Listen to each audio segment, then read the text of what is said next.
This is an introduction to occult philosophy, part of what the elite get to learn that we're never offered. It's there if you want to go look and teach yourself, but it's not readily available in the core curriculum of schools around the world. And you know how I am about, you got to learn Julius Caesar and Alexander the Great and all the great philosophers. Magic, written by that famous man, Henry Cornelius Agrippa, knight and doctor of both laws, counselor to Caesar's sacred majesty and judge of the prerogative court. Book 1, Chapter 1, How Magicians Collect Virtues from the Threefold World is declared in these 3 books. Seeing there is a threefold world, elementary, celestial, and intellectual, and every inferior is governed by its superior, and receiveth the influence of the virtues thereof, so that the very original and chief worker of all doth by angels and heavens, stars, elements, animals, plants, metals, and stone, convey from himself the virtues of his omnipotency upon us, for whose service he made and created all these things. Wise men conceive it no way irrational that it should be possible for us to ascend by the same degrees through each world. Remember what I told you about that? World is an age, to the same very original world itself, the maker of all things and first cause, from whence all things are and proceed. And also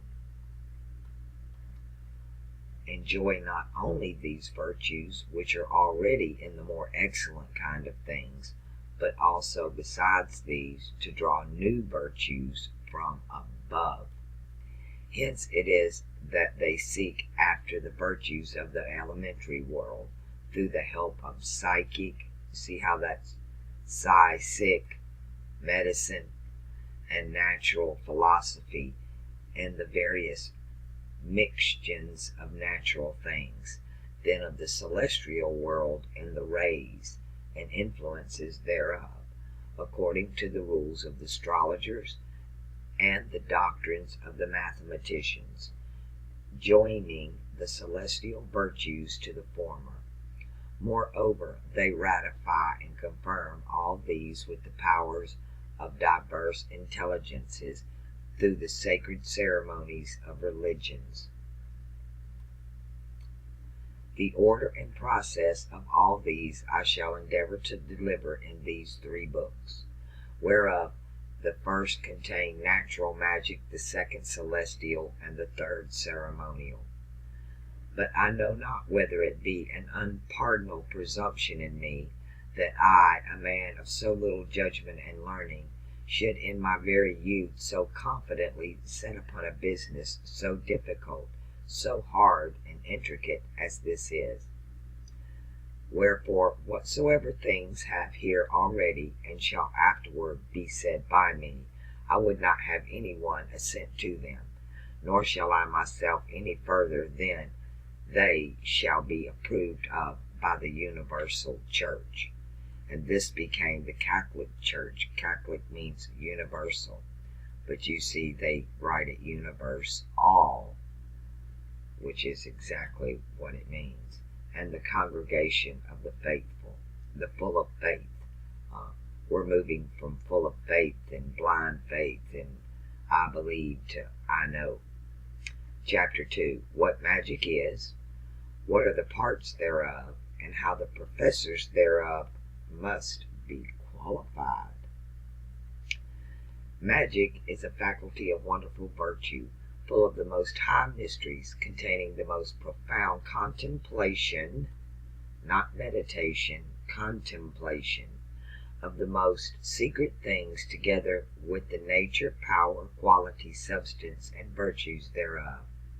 as also the knowledge of whole nature, and it doth instruct us concerning the differing and agreement of things amongst themselves, whence it produces its wonderful effect by uniting the virtues of things through the application of them one to another and to their inferior suitable subjects, joining and knitting them together thoroughly by the powers and virtues of the superior bodies. This is the most perfect and chief science, that sacred and sublimer kind of philosophy, and lastly the most absolute perfection of all most excellent philosophy, foreseeing that all regulative philosophy is divided into natural, mathematical, and theological. Natural philosophy teaches the nature of those things which are in the world, searching and inquiring into their cause, effect, times, place, fashions, events, their whole and parts also. The number and the nature of those things called elements, what fire, earth, air bring forth brings, from whence the heavens their beginning had, whence tide, whence rainbow, and gay colors clad. What makes the clouds that gathered are, and black to send forth lightnings, and a thundering crack? What doth the nightly flames and comets make? What makes the earth to swell, then to quake? What is the seed of metals and gold? What virtues, wealth, does nature's copper hold? All these things doth natural philosophy, the viewer of nature, contain, teaching us according to Virgil's muse. It's natural. I like that all. Dole up them L's. Whence all things flow, whence mankind feast, whence fire, whence rain and snow, whence earthquakes are, why the whole ocean beats over his banks, and then again retreats, whence strength of herbs, whence courage, rage of brutes, all kinds of stone, of creeping things and fruits. But mathematical philosophy teaches us to know the quality of natural bodies as into 3 dimensions, as also to conceive of the motion and course of celestial bodies. As in great haste, what make the golden stars to march so fast? What makes the moon sometimes to mask her face, the sun also as if in disgrace? And Virgil sings, how the sun doth rule the 12 zodiac signs, the orb that's measured round about with lines. It doth the heaven starry way make known, and strange eclipses of the sun and moon, Arcturus also, and stars of rain.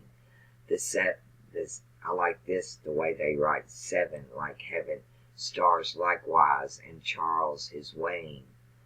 Why winter suns make toward the west so fast? What makes the night so long ere they be past?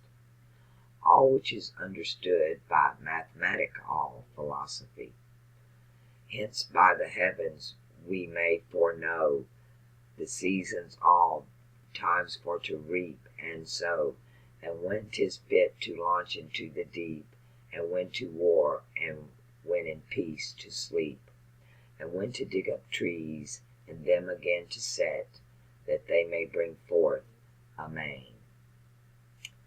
Now, theological philosophy or divinity teacheth what God is, what the mind, and what an intelligence, what an angel, and what a devil.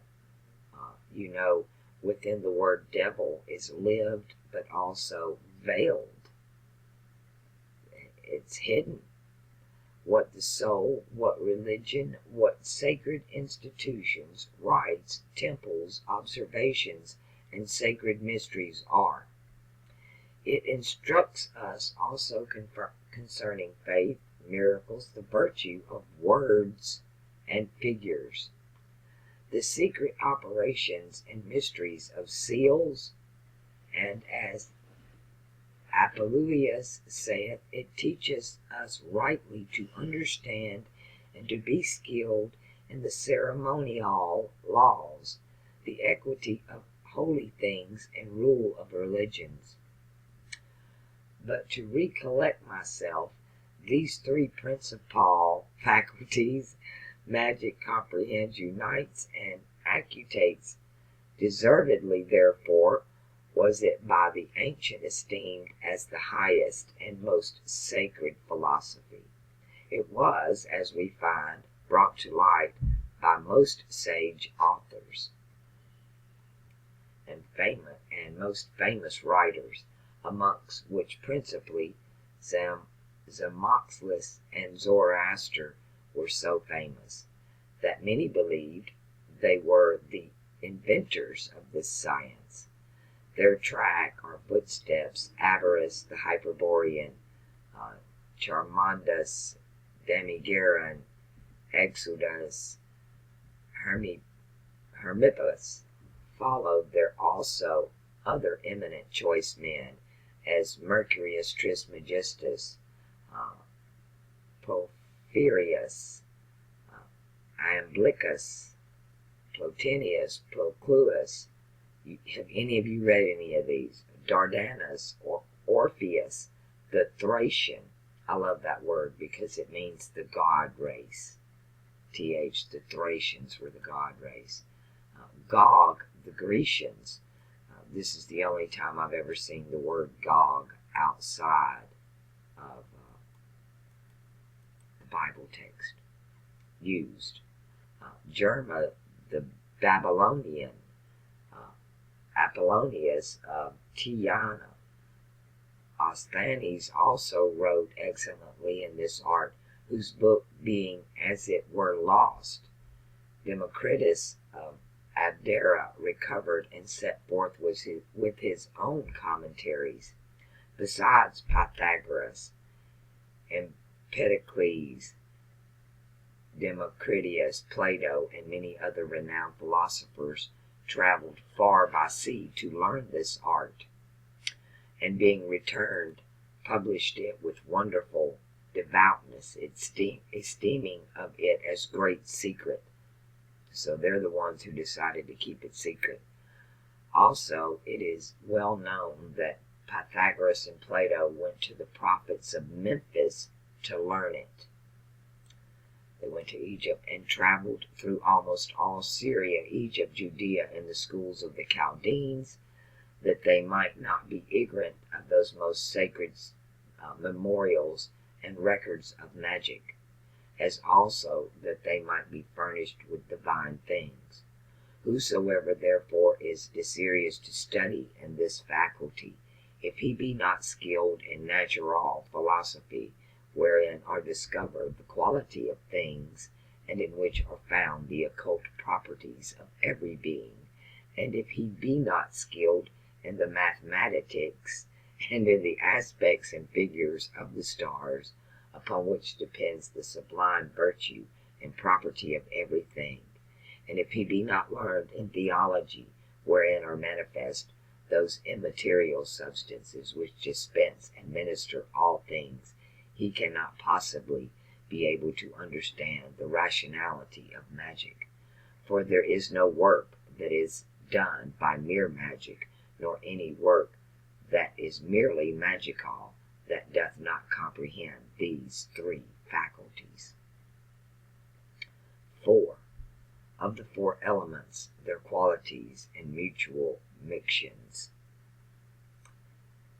There are four elements, and original grounds for all corporeal things, fire, earth, water, air, of which all elemented inferior bodies are compounded, not by way of heaping them up together, but by transmutation and union, and when they are destroyed, they are resolved into elements.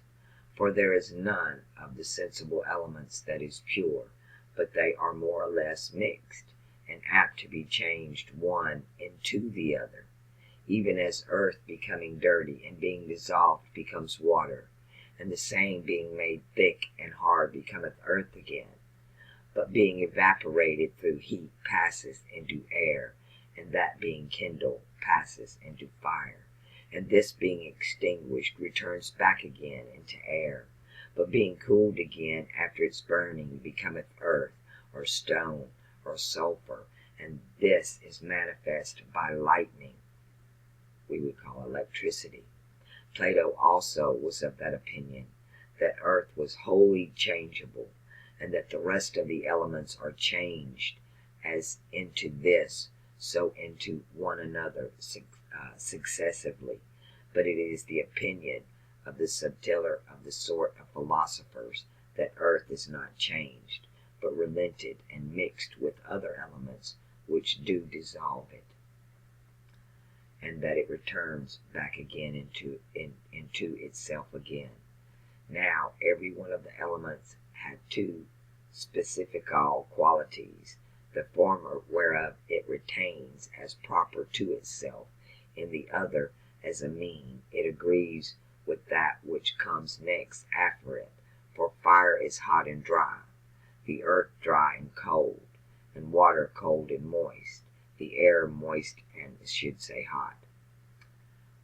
And so after this manner the elements, according to two contrary qualities, are contrary one to another, as fire to water, hence battle of ice and fire, and earth to air, that would be between Capricorn and Aquarius. Moreover, the elements are upon another account opposite to one the other, for some are heavy as earth and water, and others are light as air and fire.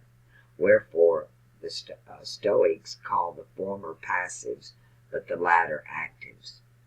And yet once again Plato distinguished them after another manner, and assigned to every one of them three qualities: to the fire brightness, thinness, motion, but to the earth darkness, thickness, and quietness. And according to these qualities the elements of fire and earth are contrary, but the other elements borrow their qualities from these. So the air receives two qualities of the fire, thinness and motion, and one of the earth, darkness.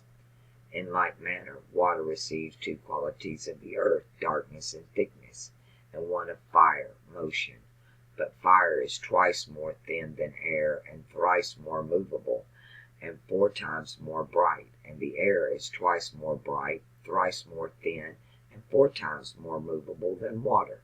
Wherefore water is twice more bright than earth, thrice more thin, and 4 times more movable. As therefore fire is to the air, so air is to the water, and water to the earth. And again, as the earth is to the water, so is the water to the air, and the air to the fire. And this is the root and foundation of all bodies, natures, virtues, and wonderful works. And he which shall know these qualities of the elements and their mixtions shall easily bring to pass such things that are wonderful and astonishing, and shall be perfect in magic. I'm going to stop there. This is, I guess I'll read one more. There are then, as we have said, 4 elements, without the perfect knowledge whereof we can effect nothing in magic. Now each of them is threefold, so that so the number of 4 may make up the number of 12, and by passing the number of 7 into the number of 10, there may be a progress to the supreme unity, upon which all virtue and wonderful operation depends. Of the first order are the pure elements, which are neither compound nor change, nor admit of mixtion, but are incorruptible, and not of which, but through which the virtue of all natural things are brought forth into act. No man is able to declare their virtues, because they can do all things upon all things. He which is ignorant of these shall never be able to bring to pass any wonderful matter. Of the second order are elements that are compounded, changeable, and impure, yet such as made by art are reduced to their pure simplicity, whose virtue, when they are thus reduced to their simplicity, doth above all things perfect all occult and common operations of nature. And these are the foundation of the whole natural magic. Of the third order are those elements which originally and of themselves are not elements, but are twice compounded, various, and changeable one into another. They are the infallible medium, and therefore are called middle nature, or soul of the middle nature. Very few there are that understand the deep mysteries thereof. And then is by means of certain numbers, degrees, and orders the perfection of every effect, and what things soever, and wherewith natural, celestial, or super celestial, they are full of wonders and mysteries, and operative, as in magic, natural, so divine. Basically, right here, he's talking about the periodic table of elements. And you have your elements, your metals, your heavy metals, your gases, your noble gases, and that's what he's speaking of. For from these, through them, proceed the bindings, loosing, and transmutation of all things, the knowing and foretelling of things to come, also the driving forth of evil, and the gaining of good spirits. Let no man, therefore, without these three sort of elements, and the knowledge thereof, be confident that he is able to work anything in the occult sciences of magic and nature. So you have to have the natural, the celestial, and what he's calling, we say supernatural, but they're saying super celestial. And the knowledge thereof, be confident that he is able to work anything in the occult sciences of magic and nature. But whosoever shall know how to reduce those of one order into those of another, impure into pure, compound into simple, and shall know how to understand distinctly the nature, virtue, and power of them in number, degree, and order, without dividing the substance, he shall easily attain to the knowledge and perfect operation of all natural things and celestial secrets. And I am going to stop here. I am reading from Occult Philosophy, Book 1. This is coming out of, let me close this out.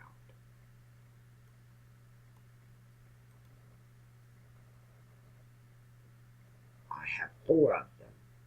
I have all 4 copies of this. And this is going to be the first set of books that I'm going to offer you guys. Is Occult Philosophy 1, 2, 3, and 4. I have tons and tons and tons of stuff, but some of it I'm not going to put in your hands, because you really won't even understand what you're reading. That's a really big problem. What's going on today is people are taking encrypted manuscripts that were designed in such a way to make them sound evil, to hide the true intent behind it, to hide it from the Catholic Church that they were talking about freaking astrology, because it's forbidden. You can't know their dirty little secret. But these are excellent reference books. To me, these 4 help fill in the blanks for people who did not get an elite education in the liberal arts. And this is philosophy. But because it comes from the occult side, you can't, like he said, you can't have one without the other. So you kind of get schooled in all of it along the way. And then if you're smart enough, you'll take footnotes, like when he's talking about Pythagoras and Plato and some of these other great works that he was raised on, then you need to try to find those works or what's left of them yourself. Because at least back in Agrippa's day, they were, because only the elite were educated, they didn't really have a fear of this knowledge falling into the hands of the commoners and know what to do with it, or the money to do it, the means. So it wasn't as protected as it has been, and really still is, because they would much rather you have the disinformation than the true information, that we're all connected in every possible way. When one thing changes about you, it's like the freaking butterfly effect. It eventually changes everything in all of us, because we are forever becoming. I do not believe in evolution. I believe in mutation, transmutation. We do not evolute, we mutate. Everything they've taught us is fucking wrong. But they know the truth. Okay? This is the age of knowing. It's time for everyone to know. And this is a good beginning. It teaches it on a very, to me, when the way Agrippa brings this forth, he's really talking to an educated crowd, but to the common man at the same time, because of the terminologies that he's using, the vernacular that he's using, the words that he's using are really open, and they're not way over everybody's head. So it's almost understandable, and if you keep reading it and go along, and then in a couple of years revisit these books, and all of that information and stuff you've learned, it'll all start coming together for you. But always go back to these books. They can get pretty intense, and they're not really that big. But Agrippa, Occult Philosophy, Book 1, 2, 3, and 4. If you want them, drop me an email. I'll drop them on you. I'll probably just put them in one little folder and just ship one folder. Alright, don't forget, commit that random act of kindness every single day and every opportunity or chance that you get. Make a difference in your life and someone else's too. And it doesn't cost you anything. Now let's see.